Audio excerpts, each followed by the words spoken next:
Au commencement était la parole, et la parole est Christ. Radio, parole, vie. La radio qui donne à travers la parole. Shalom, shalom, bien-aimés dans le Seigneur, chers frères et sœurs, chers papas et mamans, chers auditeurs et auditrices de la radio Parole Vie, chers téléspectateurs de différentes chaînes Nabiso, bien-aimés dans le Seigneur, vous avez partout à travers le monde entier, vous avez des réseaux sociaux, tika bolingongolu pe bolom yakolo Nabiso, Yesu Masia Nazareth et Bilabino. Merci. Bien-aimés, nous allons continuité à thème Otobanda qui lobby par la grâce de Dieu. Vous allez rejeté par les hommes, mais choisi par Dieu. Donc continuez thème Nabiso bien-aimé dans le Seigneur. Merci. Nous connaissons mi balé pe abasi. Tous qui ba commentaire est belé, mais tous qui ba encouragement est belé, tous qui ba retour penza mingi, ou pesa ki lokume pa ina nzambe, et pesa ki makasi mingi koleka, ba na bato ba se senta ba za rejeté. Bien-aimé, tika kolaza lokumu na tina nango naloba tango nyonso, bien-aimé, mateza kana ba objectif nango. Apôtre Paul azub sa Timothée, toute écriture est inspirée de Dieu, est utile pour corriger, convaincre, instruire, bien-aimé dans le Seigneur, édifier. Tout le monde a édification, tout le monde a correction, tout le monde a enseignement, tout le monde a instruction. Nakati luba na nzambe, ba objectif ya luba na nzambe ezande wana.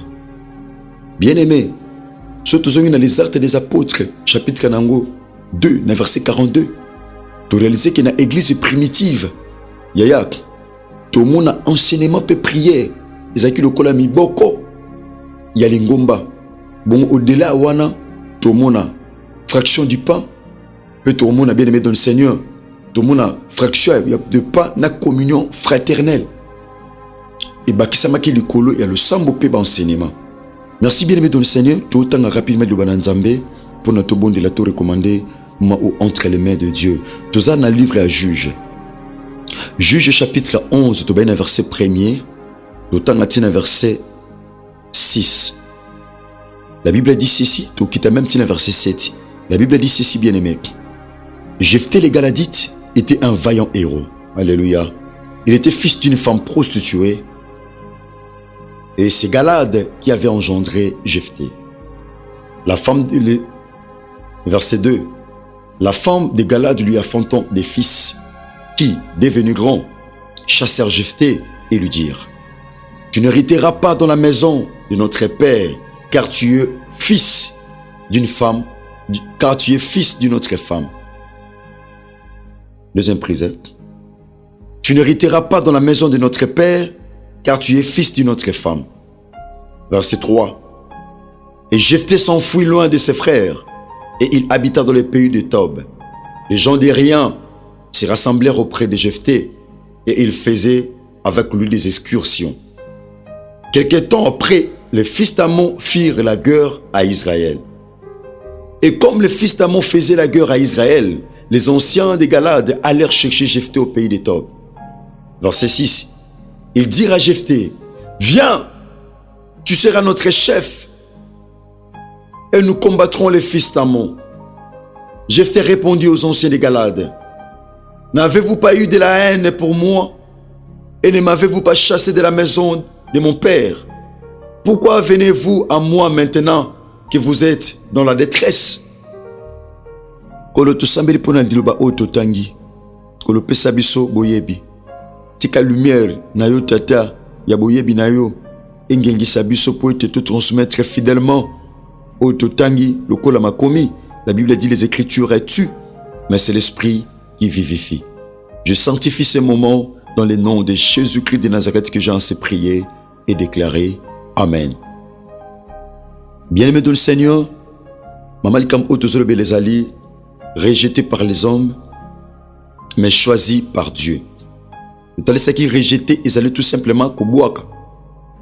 Kochalibanda, Tope Kobengana. C'est ça, rejeté, la définition Oeza Mukuse. Kobaki Natina Batu. Kobaki bien-aimé, l'homme sans Dieu, l'homme sans Jésus-Christ de Nazareth, bien-aimé. Il est sans cœur, il est méchant, il est sans pitié. Yaya, il est sans l'amour aza sans amour, bien-aimé dans le Seigneur. Bien-aimé, muto azangi nzambe na bomo na ye. Bien-aimé, aza tellement mabe makasi, aza sans pitié. Bien-aimé, tout à l'heure, c'est que Jérémie, à l'obina chapitre 17, verset 9, habille le cœur de l'homme est tortué par-dessus tout. Qui peut le connaître? Abi mutema mutu. Eza mabe koleka. Nana koko sosolango. Bien-aimé, tu le bel épée na ou est allé choix. Tobaki choix batu exigaka ba compétence à mutu. Choix à bon moto. Le choix de l'homme exige les compétences humaines. Choix à bon moto exigaka. Yaya, ba valeur ya bon moto. Alubaka munoko nini, ayebi makamu nini, azana muta domaine nini, tout ça, tout et tout. Et ça ba exigence ou eza lié na choix ya bato. Bien mettre le binin. Tobaki choix ya nzambe.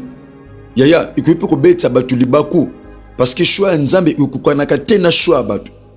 O batu bakoki ko pona, tamsu nzamba koki ko boya yango. O penza bakoki ko boya, tamsu batu bakoki ko pona. Yaya, eza batu musu baso pona me pai na batu. Mais nzambe aponi bango te. Eza batu musu batu baso sepela na bango bazo mona comme si baza ba choix nzambe. Nzambe yemoko na bonzambe na bi celui-ci. Te pe celle-ci aza choix na ngate. Ngatem na poniaza Moussa na nzambe. Ngatem na poniaza l'intercesseur.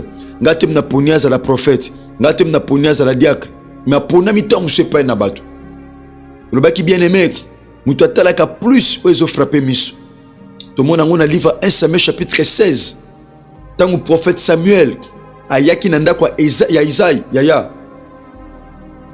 Po as ya pa oindre moko abana na ye. Amonaki Shama, amonaki Eliab, amonaki Abinadab. Tango amonaki bango. Yaya, tango atalaki taille na bango ya bomoto. Tango atalaki apparence physique na bango. Abi certainement muto nzamba poni fois la mbinga. Muto nzamba poni fois la mafuta. Muto nzamba poni fois la boy. Yaya, azaki na lolenge na ye. Ya kopona pourquoi? Parce que atalaki plus Saoul. Saoul est azaki tellement beau. Saoul azaki mbinga. Saoul azaki makasi. Abi lokola nzamba pona ki mundokola Saoul. C'est que batu nyoso batikali o nzambe sengela pona. Bazala mbinga lokola Saoul. Bazala suki ebele lokola Saoul. Bazala kitoko lokola Saoul. Oui, bien aimé. Lokola zaki mutu. Atalaki Shama, atalaki Eliab, atalaki Abinadab. Nzamba lobi na poni moko te kati na bango. Mutu atalaka ozo frapper miso. Menga nzambe na talaka mtema. Bien mettre le baki likambo apôtre Paul. Apôtre Paul ozo bana ba Kristo à Corinthe. Na 1 Corinthiens chapitre 1er verset 26 à 29. Apôtre Paul ozo le bani.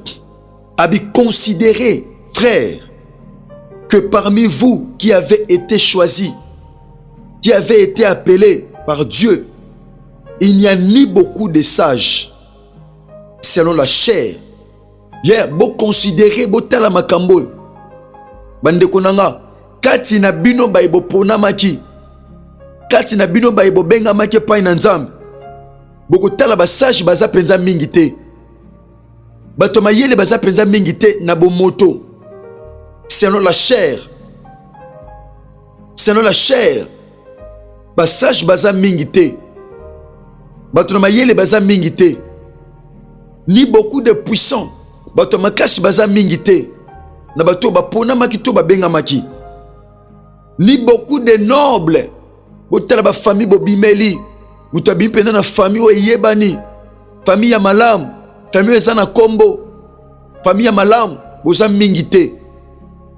Mais ce que j'ai aimé dans le verset suivant. Abi, mais Dieu a choisi les choses folles. Oh! Nabi Nzambe comment fa pour nabiloko ezangatina. Lorsqu'on parle de choses folles, on voit la folie. Tout le monde la folie. Tout le monde a liboma. Tout le monde a liboma. Abi, Dieu a choisi les choses folles. Yaya. Nzamba poni biloko eza liboma.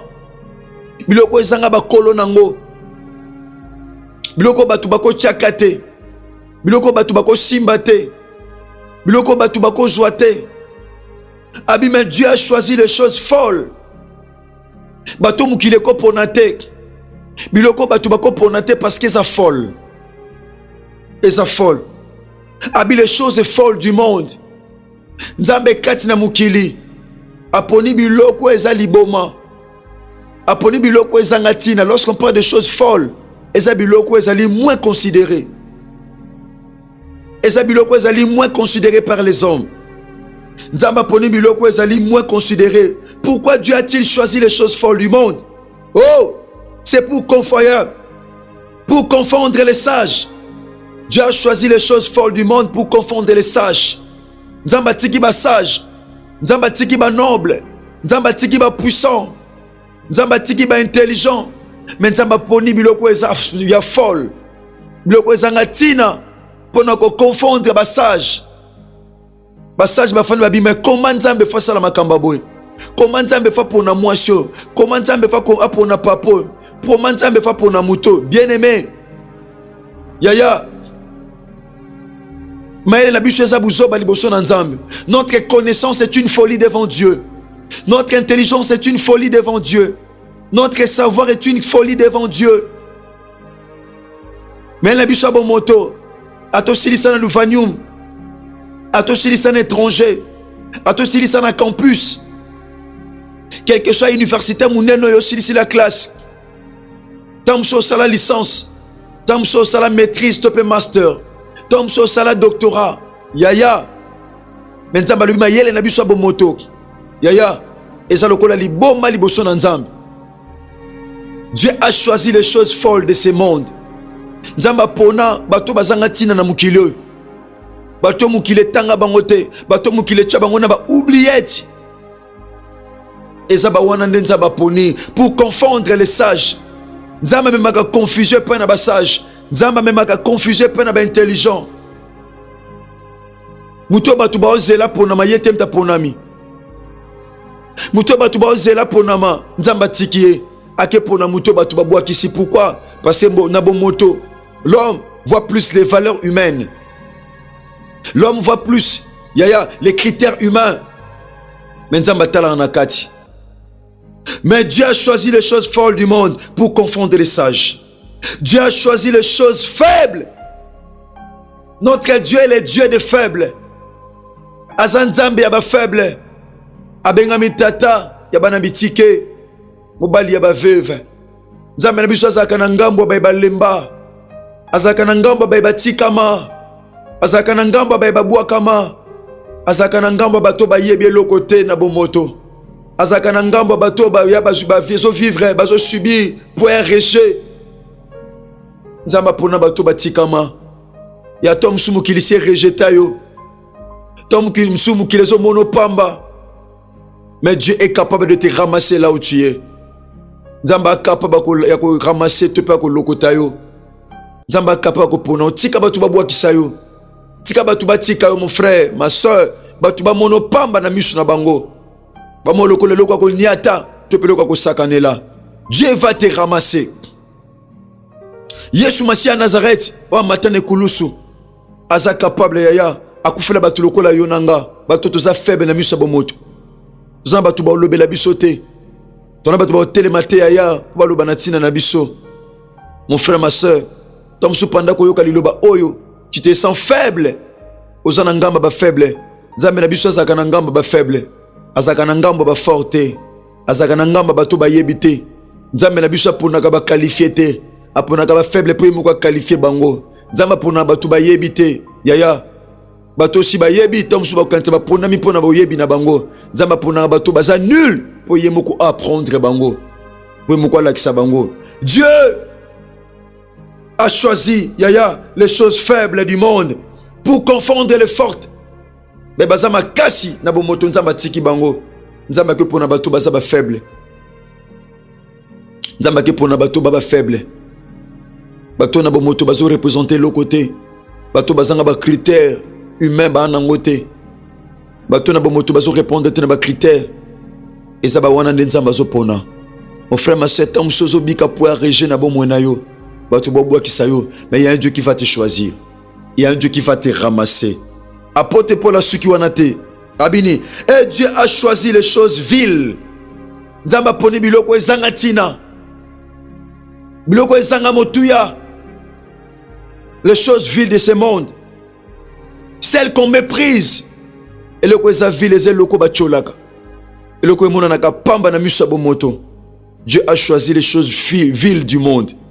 Et le kweza ville et le kweza sans valeur. Et le kweza nga éclat, et le kweza nga beauté. Et le ko na moto zanga avenir. Et le kweza nga considération. Apportez pas Dieu a choisi les choses viles du monde et celles qu'on méprise, celles qui ne sont point. Nzamba poni biloko ezate. Nabi me koma biloko ezate nzamba ponango. Comment nzamba zo pona biloko ezate? Bilobi Dieu a choisi les choses viles, celles qu'on méprise, celles qui ne sont point. Biloko ezate mais nzamba zo pona. Ya oko zalate mais nzamba ponio. Ya nzamba ponaka David. Tant Samuel ayaki na ndako ya Isaïe, David azalaka te. Nzamba poni mutu azate. Ya Choza shwa nzambe ata wana zamba otika la shwa nzambe. Choza shwa nzambe ata wana balabala otika la shwa nzambe. Choza shwa nzambe ata wana prison lokola Joseph otika la shwa nzambe. Choza shwa nzambe ata bakangayo, ata baniatayo, ata babombayo wa lokola potopoto. Potopoto atokanyo na loboko ebimana madusu. Tu es le choix de Dieu. Ata bakangyo balinga te. Appelle koganga. Okoganga yaya. Tu es le choix de Dieu. Ate batu babwa kisayo, ate batu bakipa ote, bacho a quarantaine, baboko na zamba, loko loza choix nzambe, bakozela oti tango koya. Samuel abito kolongwa ate, abi mutu akolia te soke lenge wana yete. Aya ngene bisa mutu moko, nzamba tiki bringambe na famille ya David. Make pona David. Wazaki mukie. Nzamba poni biloko ezate. Yaya, tamso tika dossier quelque part. Ba rejeter ango, c'est possible nzamba ramasser ango. De ce tika quelque part, demande au sala nebite ce ça demande nini yaya, oyebi ango. Comme ce tika ango quelque part ba rejeter ango, mais c'est capable, c'est possible bien aimé dans le Seigneur, c'est fort possible. Nzamba choisir yango. Nzamba poni. Mon frère ma soeur, nzamba poni biloko ezate afin que nulle chair ne se glorifie devant Dieu. Alléluia. Nzamba poni biloko ezate po yaya nzoto moko te yaya ya ekumisa malibuso na nzambe afin que nulle chair ne se glorifie devant Dieu. Nzamba zo pona biloko ezate pona ko confondre biloko eza pona mutu moko te a se glorifier amona ke sona pona makeza pona makasi nanga sona pona makeza pona mayele nanga. C'est la grâce de Dieu, c'est le choix de Dieu. Est-ce que choix nzambe moko zo landanga na butu to pena tonga lelo? To komi pratiquement na souka enseignement na biso moko la lelo to continuer na yango par la grâce de Dieu. Nebet enseignement oza tellement moulai no kutu simbi makambo te to tangi ya jefté so ikola komi zongela te tamsu to continuer ngo même ti semaine to kolanda tika bolingo ngolo pe bolam ya Christ bien aimé dans le Seigneur et bien bino bebokata ki pongi na butu to pe na tongo lelo bien aimé zo message o na bondeli o penza na bolingo kolé soumasia na zakati partager ngo na ba ami na ba connaissance na relation kola kozanga to ko salongolo. Un grand merci na ya nangai David Poutou Nef Yang. Ya David Poutou merci ozaki na sima caméra. Ola elongo na Jumas TV. Ole soumasia na zakata kanisa salongolo pe bolam. Merci na ingénieur Chris Konenga Enoch DG. Merci na ingénieur Jexape Mama Amona. Merci na Ndeko Bogo Sanderson Matufengele, Ndeko Nataki Futa, Ndeko Rais Kangi Bwilu. Kolo Yesu Masia na zakata sala binongolo. Soki Christ a mezongilité, tokutani bongo lobby na numéro ya sika. Tika bolingongolo pe bolam ya Christ ebila bino numéro na biso contact ezali plus 43 489 58 45 235. Merci ezala kinga ndeko na bino frère Herbie, pasteur mon tata nanga Jean-Paul Meata, pasteur de la foi. Merci, que Dieu vous bénisse. Au commencement, était la parole, et la parole, et la parole, et la parole, Christ, radio, parole vie, la radio qui donne à travers la parole.